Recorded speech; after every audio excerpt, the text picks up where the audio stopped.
Bien, ese enorme subsidio natural en forma de combustibles fósiles, primero carbón, luego petróleo y gas, constituye un factor determinante en el crecimiento capitalista. No se puede pensar el salto económico que las naciones industriales dieron en los siglos XIX y XX sin pensar en esa base fósil que ahora está topando con esos límites del cenit del petróleo y el gas natural.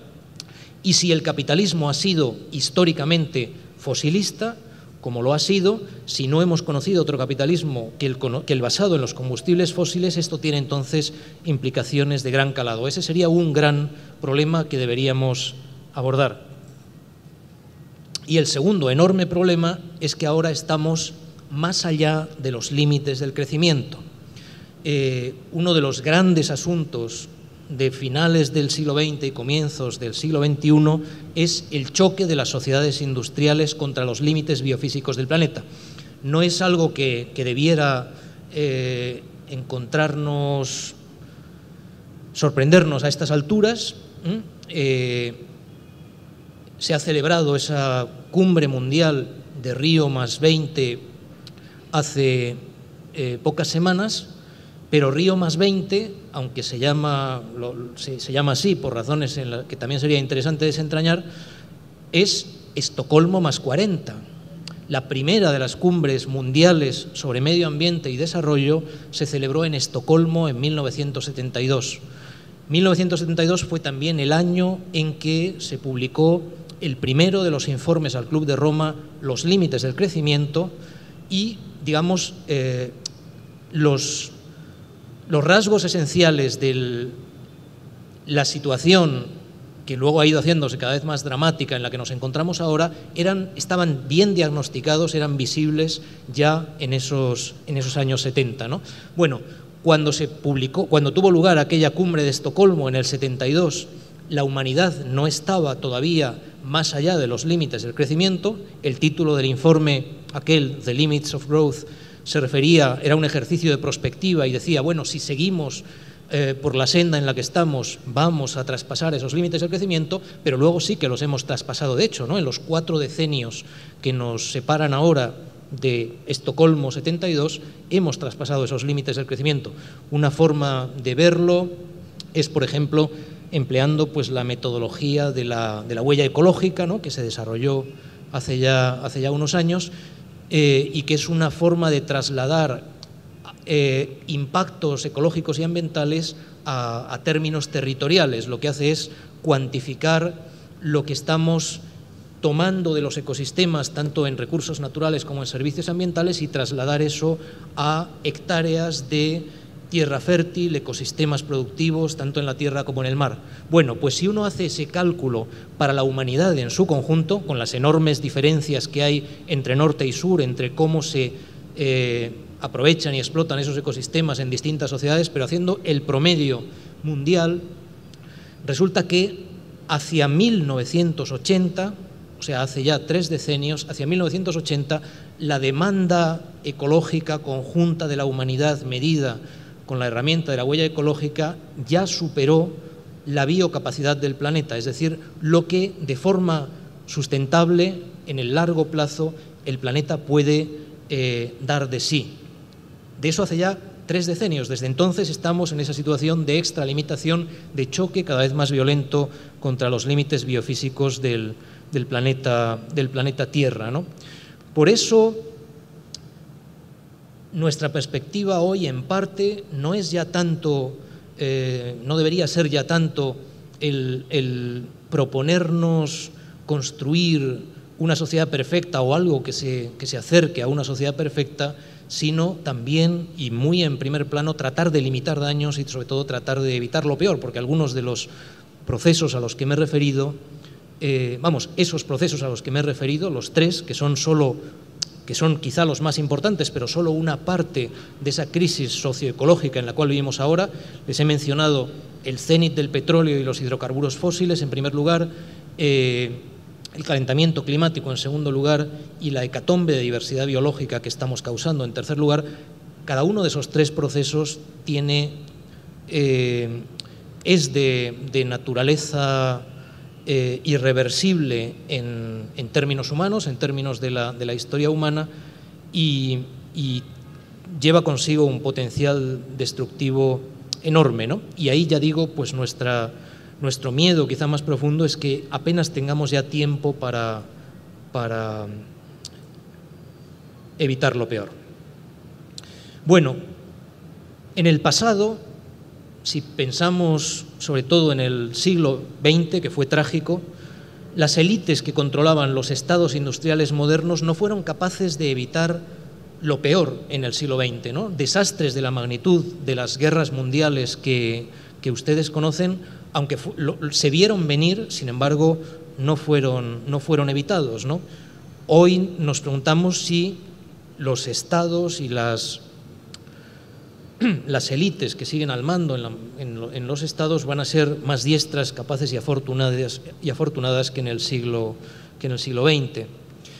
Hubo políticos y pensadores, por ejemplo, liberales británicos como Richard Cobden y John Bright en el siglo XIX, los liberales del siglo XIX, creían, con un argumento economicista, que la guerra se había vuelto irracional, que el comercio internacional había creado o estaba creando en el XIX y a comienzos del XX un mundo interdependiente en el cual la prosperidad iba a hallarse al alcance de todos y donde esa interdependencia vinculada en los intercambios comerciales hacía que la guerra ya no tuviese sentido, ¿no? Hay un libro famoso que se publicó en 1909 que se llamaba La gran ilusión, de Norman Angell, que justamente sostenía eso, ¿no? La industria y el comercio, y ya no la explotación de los pueblos sometidos, eran la clave de la riqueza de las naciones, y la conquista militar era antieconómica, la guerra era irracional, antieconómica, no tenía sentido.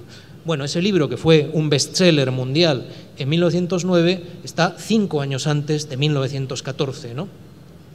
¿Qué quiero decir? Que la perspectiva de un desastre, del peor desastre imaginable entonces, por irracional que sea, por evidente que fuera en cierto sentido, no constituye una garantía de que muchos de los agentes políticos, económicos, supuestamente racionales, vayan a evitar ese desastre. Y quizá hoy no nos hallemos en una situación muy diferente, ¿no? Mirando, por ejemplo, pues cómo sigue corriendo ese tic-tac de las partes por millón de dióxido de carbono y otros gases de efecto de invernadero en la atmósfera, mirando cómo va subiendo ese termómetro y, sin embargo, sin hacer nada para contrariarlo, ¿no? Bueno, esa situación de las naciones europeas antes de la Primera Guerra Mundial la ha llamado un autor, la ha adjetivado con el término de trampa jovesiana, ¿no? Refiriéndose a aquel otro de los grandes pensadores políticos de la modernidad, el gran teórico del Estado absolutista, el británico Thomas Hobbes, en el 17. Bueno, una trampa jovesiana en el sentido, simplifico mucho, pero de estar viendo cada uno de esos estados, Alemania, Francia, Gran Bretaña, viendo lo que era el otro, tratando de anticiparse a lo que iba a hacer, imputándole intenciones agresivas y a la vez tratando de anticiparse a esas intenciones. Bueno, eso es muy esquemáticamente una trampa jovesiana. Era una trampa y Europa no supo escapar de esa trampa en 1914. Hoy nos encontramos en una trampa también, y el mundo entero está atrapado en ella. Tenemos a naciones enteras y cada vez más a élites extraterritoriales, ¿no? A agentes. Esta mañana Juan Carlos se refirió someramente a la globalización. Tenemos también cada vez más poderes extraterritoriales que ya no coinciden con los estados-nación, que buscan en muchos casos someter a los estados-nación también. Poderes nacionales y supranacionales que están buscando de forma competitiva incrementar su riqueza por medio del crecimiento económico y también por la mera apropiación de activos naturales, financieros, económicos, y todo eso en un mundo finito que se encuentra ya más allá, como decía antes, de sus límites ecológicos. Eso tiene el potencial para llevarnos a un desastre que puede dejar chiquitas a las grandes catástrofes del siglo XX. La economía capitalista mundial, con todos sus niveles, se ha convertido en una trampa gigantesca. Cuando crece, devasta lo ecológico y cuando no crece también devasta lo social. Estamos ahora, en mi país en particular y en otros países europeos, en una recesión dentro de una economía capitalista, pues que en poco tiempo nos ha llevado a, en poco tiempo quiere decir en 5 años, nos ha llevado a que más de la cuarta parte de la población activa esté en paro. Devastación de lo social si no se crece y devastación de lo ecológico si se crece. Eso es una trampa. Una trampa ya no es la trampa jovesiana, es una trampa capitalista.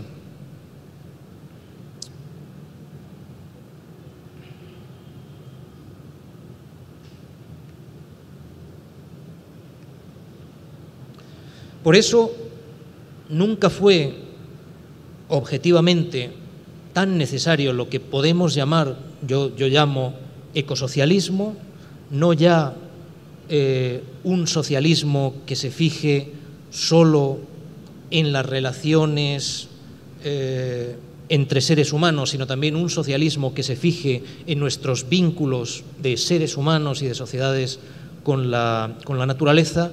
Nunca fue tan grande la necesidad objetiva de ecosocialismo, hoy porque nos estamos asomando al abismo de un colapso civilizatorio y, sin embargo, al mismo tiempo pues parecen lejos de madurar las condiciones subjetivas para avanzar hacia una sociedad así, particularmente después de esos 3 decenios de neoliberalismo, neoconservadurismo en los países centrales de lo que todavía quizá deberíamos llamar el Imperio del Norte. Bien, ahí tenemos otro elemento de tragedia y ya llevamos un par de ellos. Bien, podemos preguntarnos, y creo que debemos hacerlo, de qué manera un Estado que trate de ponerse al servicio de o trate de situarse en la senda de un socialismo del siglo XXI, que para mí, ya digo, o es ecosocialismo o no será, de qué manera se puede desprender un Estado en la actualidad de esa doble matriz fosilista y capitalista. Y fosilista, bueno, tiene un sentido especial para Venezuela, claro, por su dependencia de la economía petrolera, pero es fosilista el capitalismo en todos los lugares. En mi país, las 4/5 partes de la energía comercial provienen de los combustibles fósiles, ¿no? A pesar de toda, digamos, la intensidad del debate sobre la energía nuclear en todo el planeta, cuantitativamente lo que proporcionan las centrales nucleoeléctricas pues es un porcentaje muy pequeño, ¿no?, de la energía total que estamos usando. De nuevo, por darles un par de datos, en mi país, en España, aunque la electricidad que proviene de centrales nucleares es más o menos 1/5 parte, la energía, 1/5 parte del total, la energía, haciendo el cálculo en términos de energía primaria, que es lo que realmente nos importa más, pues lo nuclear apenas proporciona el 5%, ¿no?, de la energía primaria en mi país. O sea, es muy, muy pequeño. Somos un país fosilista, igual que lo son prácticamente todos. Hay alguna pequeña excepción. Islandia, por ejemplo, pues no es fosilista en ese mismo sentido, pero el conjunto del planeta lo es. ¿De qué manera, entonces, podemos pensar en un socialismo del siglo XXI que se desprenda de su doble matriz fosilista y capitalista, ¿no? Ya dije antes, Estado moderno, capitalismo y base de combustibles fósiles son 3 cosas que van de la mano. Y cómo, para hacerlo más difícil todavía, en un entorno internacional de estados capitalistas y de capital transnacional menos dependiente cada vez de los estados, que está luchando de esa forma competitiva por la supremacía. Bueno, es una tarea enorme. Yo les voy a sugerir lo que me parecen las condiciones imprescindibles para ello, ¿no? Voy a llamar la atención sobre 6 elementos.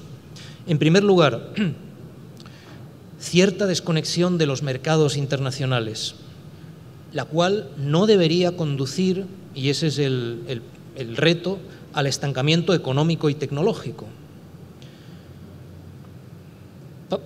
Creo que solo podemos pensar eso en términos de uniones regionales. No hay, bueno, hay en fin, hay algunos estados, en fin, si piensa uno en Rusia, por ejemplo, pues bueno, eso es un estado continental, pero si hablamos de los estados-nación, pues como lo son casi todos, con alguna pequeña excepción, y como lo es Venezuela o como lo es España, pues ese lograr un espacio de acción suficiente para transformaciones que exige cierta desconexión de los mercados internacionales, hay que pensarlo en términos de uniones regionales, ¿no?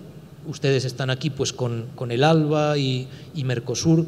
En España está dentro de la Unión Europea, una Unión Europea que no está en absoluto orientada como lo debería, que es pues uno de los bastiones del neoliberalismo a escala mundial, pero digamos ese sería el espacio político, económico, natural, si nosotros pudiéramos emprender una transición ecosocialista en algún momento. El espacio no podría ser solo España o una región española, ¿no? Tenemos que pensarlo a escala de la Unión Europea. Bueno, eso en primer lugar, entonces, cierta desconexión de los mercados internacionales y el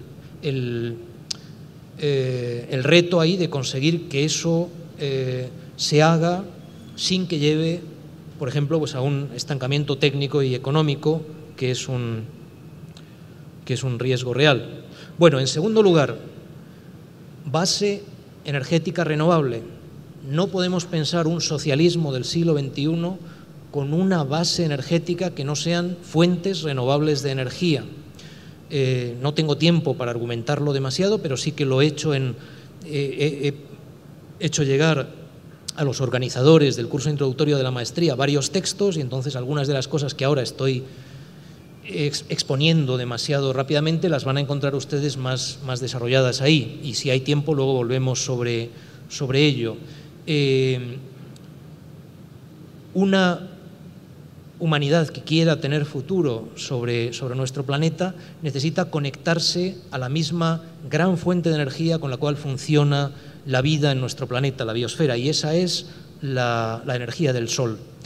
Con alguna pequeña excepción, o sea, solamente hay algunas fuentes de energía aprovechables que llamamos renovables que no son solares, la geotérmica señaladamente, pero el resto, dejando de lado la geotérmica, el resto, las fuentes renovables de energía que tienen que constituir la base energética de un socialismo del siglo XXI, que para mí, ya digo, es ecosocialismo, son luz solar más o menos transformada, ¿no? La fuerza del viento está movida pues por la insolación diferencial de nuestro planeta con su atmósfera a medida que la Tierra se desplaza. Tienen también otra pequeña excepción sería la fuerza mareomotriz, porque ahí lo que está en juego pues es la fuerza de la gravedad entre la Tierra y la Luna. También ahí tendríamos otra fuente, pero lo más importante pues es la luz solar. Por eso alguna vez se ha hablado de comunismo solar, ¿no? como horizonte de esta transformación. Por tanto, en segundo lugar, una base energética renovable. En tercer lugar, la idea del cierre o cuasi cierre de los ciclos de materiales. Las sociedades industriales, tal y como se han desarrollado históricamente en los últimos 2 siglos, han sido extractivistas. Podemos pensar también esquematizando en la transición de las sociedades agrarias preindustriales a las sociedades industriales como un pasar de la dependencia de la superficie de la tierra que tenían y siguen teniendo en parte las sociedades agrarias, ¿no? De ese estar viviendo de la luz solar, del agua, de la biomasa, de la diversidad genética, la base de la producción agraria, hundirse dentro de la tierra, como lo hacen las civilizaciones, las sociedades industriales, que son sociedades mineras, ¿no? Y construir una economía a base de combustibles fósiles y de minerales, no solo, pero sobre todo el centro económico ha estado ahí en estos 2 siglos, y con una despreocupación con procesos productivos más bien lineales, ir extrayendo materiales, transformarlos, obtener bienes y servicios y luego ir dejando caer de mejor o peor manera esos materiales convertidos en desechos y contaminación en la biosfera, sin buscar cerrar los ciclos. Bueno, eso no puede ser a la larga, de esa manera nos envenenamos a nosotros mismos. En la biosfera, tal y como se ha desarrollado en su larga evolución, ¿no? Antes pensábamos 3.500 millones de años, ahora incluso hay que llevar un poco más hacia atrás el origen de la vida en nuestro planeta, de más de casi 4.000 millones de años. Lo que se ha ido desarrollando en el plano está movido por la energía del Sol, básicamente, con alguna pequeña excepción, y en la naturaleza los ciclos de materiales se cierran, ¿no? Por eso representamos en los textos escolares y de bachillerato, pues representamos esos gráficos, ¿no? Gráficos cíclicos, ¿no? Donde exponemos pues el ciclo del carbono, el ciclo del fósforo, el ciclo del nitrógeno, los elementos básicos para el funcionamiento de la vida. Bueno, son efectivamente ciclos. En la biosfera todo acaba a veces con plazos muy largos, otras con plazos muy breves. Esa materia acaba cerrando ciclos. Bueno, nosotros hoy tenemos que aspirar, aunque no lo consigamos del todo, tenemos que aspirar a una economía que sea cuasi cíclica en términos de materiales. Y eso quiere decir salir de la civilización extractivista, productivista, minera, que ha predominado durante 2 siglos y que a la larga es insostenible. Ahí está todo ese gran debate que tienen ustedes ahora sobre extractivismo en varios de los países andinos y creo que también en Venezuela. Bueno, ese sería el tercer elemento. Un cuarto elemento, lo que podemos llamar economía homeostática, empleando el término homeostasis, que saben ustedes, pues viene de la biología y que se refiere a esa clase de equilibrios que encontramos en sistemas naturales, empezando por el propio cuerpo humano.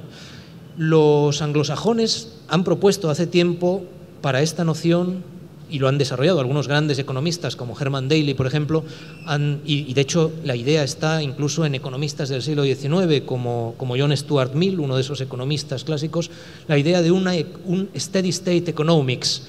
Eso es, traducido literalmente al castellano, al español, economía de estado estacionario. A mí no me gusta mucho como traducción porque hace pensar en estancamiento, y una economía homeostática, por el contrario, la homeostasis consiste en un intercambio constante, pues por ejemplo, de un organismo con su medio ambiente. También cualquier economía homeostática estaría intercambiando y transformándose constantemente, ¿no? Por eso lo de estado estacionario quizá no sea muy bueno. Pero ¿a qué remite lo de steady state economics? No puede ser una economía que siga creciendo materialmente. Estamos ya más allá de los límites del crecimiento, ya se lo decía, y entonces la economía de un socialismo del siglo XXI tiene que, en cuanto a su uso de materiales y energía, y hablando en términos globales, tiene que decrecer en su empleo de materiales y de energía. Eso no quiere decir, teniendo en cuenta pues, el mundo atrozmente desigual en el cual vivimos, ¿no? Con tantas carencias y necesidades insatisfechas en muchos lugares, no quiere decir que no haya regiones y países en los cuales el crecimiento no siga siendo necesario. Pero a escala global y sobre todo en los países del norte, en lo que se refiere a uso de materiales y energía, necesitamos decrecer, y de ahí la idea de economía homeostática. En quinto lugar, un desarrollo técnico y tecnológico alternativo. Recuerden lo que decíamos al principio, no se trata de hacer lo mismo que el capitalismo, pero quizá por otros medios y si se puede mejor. Bueno, eso hay que traducirlo también al terreno de la técnica.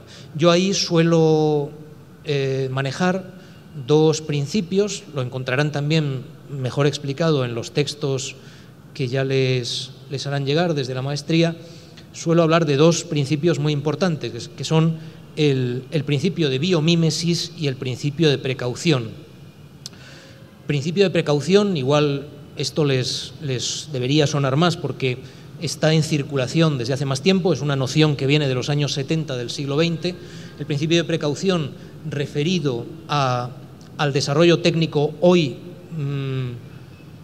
tendiendo a descontrolarse en muchos lugares, el principio de precaución se refiere a otra manera de gobernar las sociedades, la técnica y los desarrollos tecnológicos, en las cuales, lejos de lanzar a los mercados cualquier innovación y ver después si eso nos causa problemas o no, que ha sido pues el origen de desastres enormes en el siglo XX. No hay más que pensar en lo que fue el desarrollo de la química de síntesis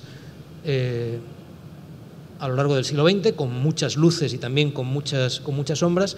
En lugar de operar de esa manera, necesitamos previamente tener una seguridad razonable de que esa innovación técnica no va a chocar contra, por ejemplo, pues la bioquímica básica de la vida en nuestro planeta y la de nuestros propios cuerpos, ¿no? Como por ejemplo pues lo han hecho las moléculas organocloradas que de manera irreflexiva, imprudente, pues hemos estado lanzando al medio ambiente desde los años 40 aproximadamente del siglo XX. Por eso, principio de precaución, ir más despacio y gobernar mejor la técnica, y principio de biomímesis, que se refiere a la necesidad de imitar algunos de los rasgos del funcionamiento de los ecosistemas y reconstruir, de acuerdo con esos rasgos, los sistemas humanos, ¿no? Nuestras economías, por ejemplo. Antes me refería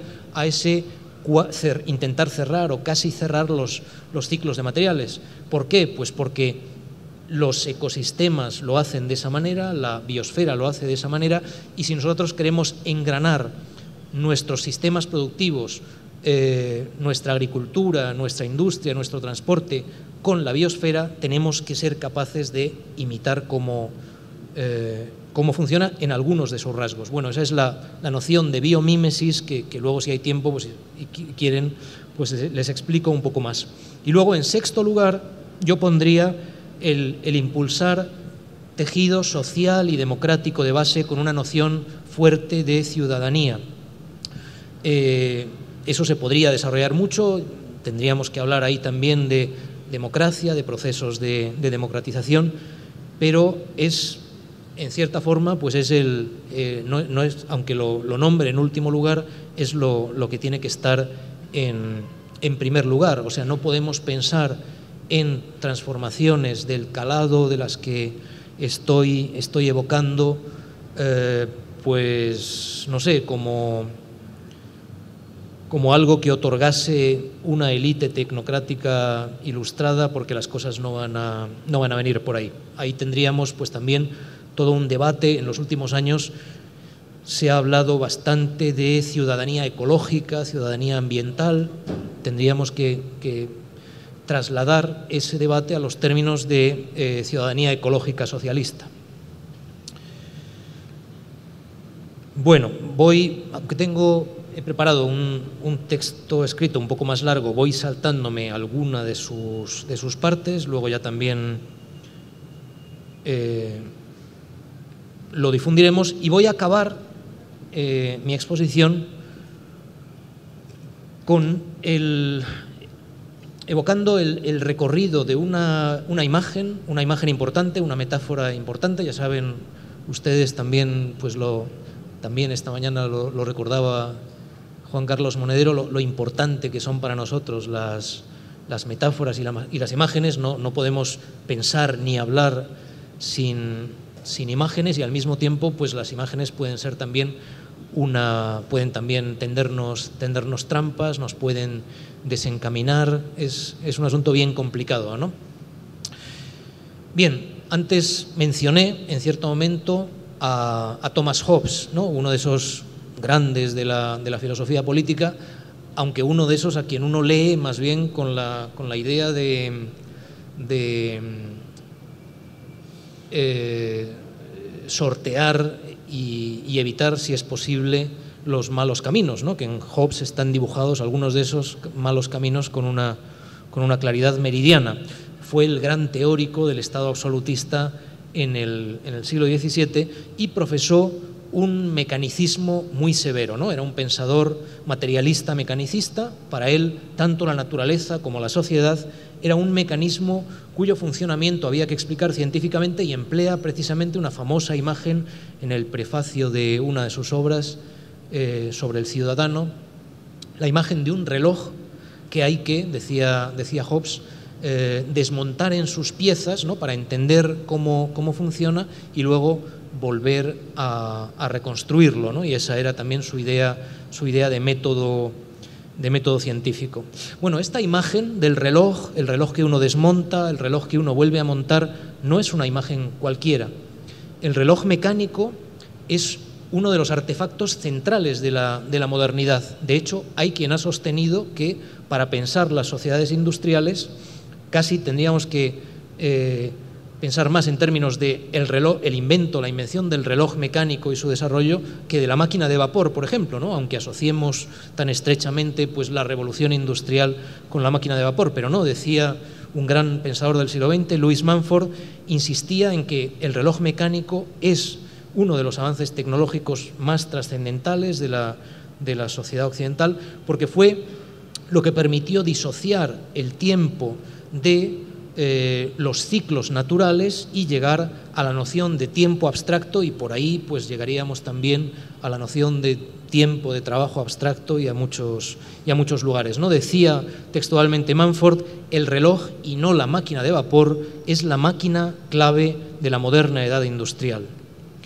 También la metáfora favorita de Newton para el sistema planetario, ya lo sabrán ustedes, era el de un gran mecanismo de relojería. O sea, esta idea, ¿no?, del reloj está en el centro del imaginario de la sociedad